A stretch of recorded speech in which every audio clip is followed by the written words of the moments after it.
할렐루야, 반갑습니다. 사람의 인생의 전개 과정을 얘기할 때 흔히 우리는 생로병사 이렇게 말을 합니다. 나고 그리고 늙고 병들고 죽는 그 과정이 그 사람의 인생을 요약할 수 있겠죠. 자연 속에서도 이런 생로병사의 현상을 우리는 보게 됩니다. 대표적으로 등산을 하다 보면 등산의 그 오묘한 맛은 물론 정상에 도달해서 정말 그 정복한 자애가 느끼는 그런 정말 통쾌함 또 성취감 이런 것도 있겠지만 산을 오르내리면서 보게 되는 그 자연 만물 특별히 나무들 그 산에 심겨져 있는 나무와 식물 이런 강의 흐름 이런 것들을 통해서 그 존재의 가치가 계절마다 다른 형태 다른 모양으로 다가온다는 것을 보고 또 듣고 느끼는 것이 아닌가 합니다. 저는 그래서 바다보다는 또 산을 많이 좋아합니다. 그 산을 오르다 보면은 인간의 어떤 생로병사와 같은 자연의 어떤 현상을 통해서 우리에게 가르쳐주고 또 깨닫게 하는 바가 적지 않기 때문에 그렇죠. 오늘 예수님의 생애를 보면 예수님의 그 사역의 과정 가운데서 예수님이 이 땅에 오신 그 목적뿐만 아니라 예수님이 그 자신을 드러내는 모습들이 또 다른 모양, 또 다른 형태로 우리에게 다가오고 있다는 거죠. 오늘 마태복음 27장입니다.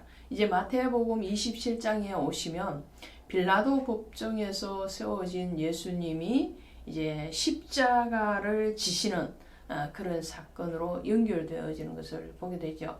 그 과정 가운데서 이 빌라도 총독이 내가 유대인의 왕이냐라고 질문을 합니다. 그런데 여기에 대해서 예수님이 조금 더 주저하지 아니하시고 내 말이 옳도다 이렇게 대답을 하세요. 예수님이 내가 유대인의 왕이 아니다 라고 만일에 말씀을 하셨다면 어떻게 되었을까요? 신성 모독죄로 또 이 예수님을 넘겨줬던 서기관과 바리새인 또 제사장 거기에 동조를 했던 제자 중에 한 사람이었던 가룟 유다의 그런 증거가 굉장히 난처한 입장에 처했고 예수님의 죽음이 어쩌면 조금 더 유예될 수도 있었겠죠. 그러나 주님은 조금 더 망설이지 않고 내가 바로 유대인의 왕이다 라고 말씀을 합니다. 이 당시에 로마의 황제는 2대 황제인 디베리오 황제입니다. 이 디베리오 황제일 때에 이 유다 나라는 로마의 속국으로서 지배를 받고 있는 거죠. 거기다가 이 유대를 다스리고 있던 그 사람 총독 그리고 유대 왕은 허수아비와 같은 존재입니다. 자신의 자리를 보존하기 위해서 예수님을 어떻게 하든 회유하거나 아니면 십자가에 내어줘야 되는 그런 입장에 있는 거죠.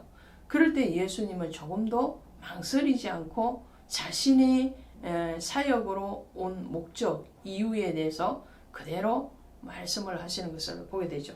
그래서 예수님의 십자가 위에도 그 죄패에 유대인의 왕이다 라고 쓴 것이 붙었다 이렇게 되죠. 37절에 보면 이 유대인의 왕이라는 이 죄패는 히브리어 그리고 로마어 헬라어로 기록되어 있습니다.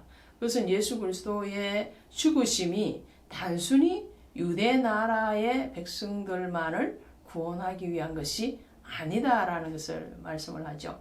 온 세계를 향한 그리스도의 구원하심이죠. 창조는 하나님으로부터 말미암았다면 구원은 예수 그리스도로부터 출발하고 있다라는 것을 우리는 알 수가 있습니다. 자, 이제 보실 때에 두 가지만 오늘 보도록 합니다. 하나는 이 군중의 요구, 그 무리를 선동했던 이 제사장들이죠. 대제사장들, 장로들, 그들이 선동을 합니다. 그래서 흉악범으로 잡혔던 이 바나바 대신에 예수님을 십자가에 못 박아서 죽음에 내어주거든요. 이것은 무엇을 말을 할까요? 이 바나바는 민수기 21장으로 보면 불뱀에 해당합니다. 민수기 21장에 오시면 광야를 지나던 이스라엘 백성들이 목이 말라서 또 불평하고 불만하는 과정을 경험하죠.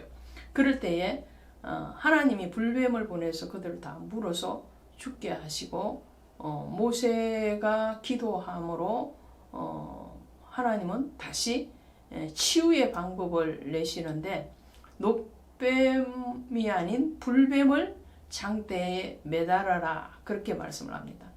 근데 모세는 불뱀이 아닌 녹뱀을 매달아요. 조금 다른 거죠.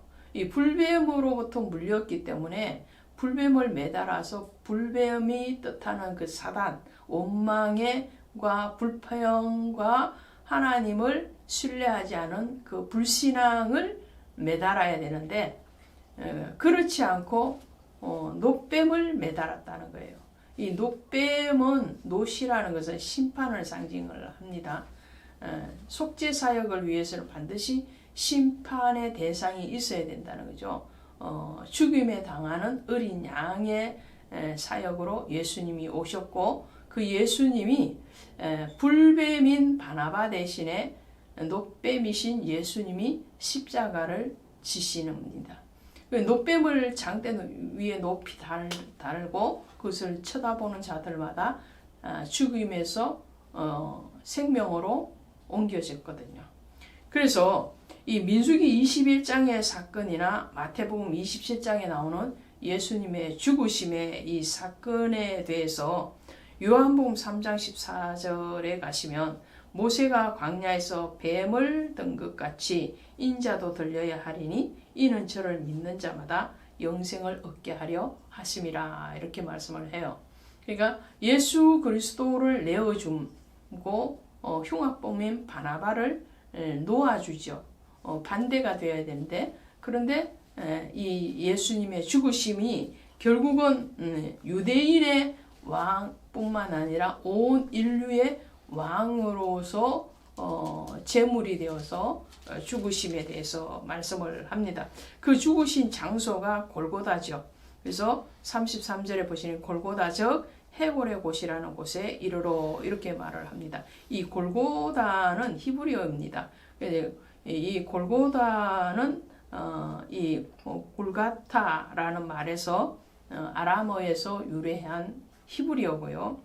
근데 이 골고다라는 말 대신에 갈보리라는 말도 우리는 흔히 쓰죠. 이 갈보리는 해골이라는 라틴어 표기로 유래를 합니다. 그래서 골고다나 갈보리나 같은 지역이라는 것을 인식을 하시면 되겠고요. 이 골고다에서 예수님이 유대인의 왕이라는 제패를 달고 그리고 죽으심을 당합니다. 그 죽으심의 이유, 목적은 진정한 왕이 되기 위하심이죠. 땅에서 섬김을 받는 그런 왕이 아니라 자기를 대속물로 내어줘서 섬기는 왕, 섬김을 받는 것이 아니라 인자는 섬기러 왔노라 그러잖아요. 그 섬김의 왕, 그 섬김이 어디까지의 섬김이냐? 빌립보서에 보시면 죽기까지 순종하심이라 그러죠. 죽기까지 순종하셔서 그의 백성들을 구원해내는 사역이 바로 예수 그리스도의 사역이시오 그의 죽으심이었다는 것을 오늘 말씀을 드립니다. 그럴 때에 이 예수 그리스도의 죽으심이 일어날 때 현상을 하나 더 보면요. 50절부터 보시면 예수께서 다시 크게 소리 지르시고 영원히 떠나시니라. 이에 성소의 휘장이 위에서부터 아래로 찢어져 둘이 되고 그랬어요. 성소의 휘장이 위에서부터 아래로 찢어졌대. 이 성소는 성소와 지성소를 가로막고 있는 그 휘장이죠. 그래서 이것은 하나님과 백성 사이에 가로막힌 죄의 담을 상징을 하죠. 그래서 하나님과 우리 사이에 막힌 담을 허무신 예수 그리스도신 거죠. 그 허물으신 자리에 새롭고 산 길이 생긴 거예요. 그 새롭고 산 길, 바로 구원의 길이죠. 그 구원의 길을 주님은 여셨고 그것은 곧 하늘문을 여셨다는 거죠. 이 성소의 휘장이 찢어짐으로 예수 그리스도의 죽으심 이후에 이제는 더 이상 짐승의 제사가 필요 없는 거예요. 그리고 대제사장의 지성소로 들어가는 중보사역이 필요 없고 우리는 예수의 이름으로 하나님 앞에 나아가며 예수의 이름으로 우리는 산 예배로 주님께 나아가는 예배의 삶으로 그리고 만인 제사장으로 우리를 택하심에 대한 부르심에 대한 이제 확정이 일어나는 것이 바로 예수 그리스도의 죽으심, 그 죽으심을 통해서 성소의 휘장이 찢어지고 땅이 진동하고 바위가 터지는 것으로 하나님 우리에게 그것을 선포하고 계십니다. 그 선포는 이미 이루어졌습니다. 그 선포에 대해서 우리가 영접하고 그리고 그 영접되신 예수 그리스도와 동행하는 것, 그것이 바로 오늘날 교회와 성도의 신앙과 삶이 되어야 될 줄로 믿습니다. 고맙습니다.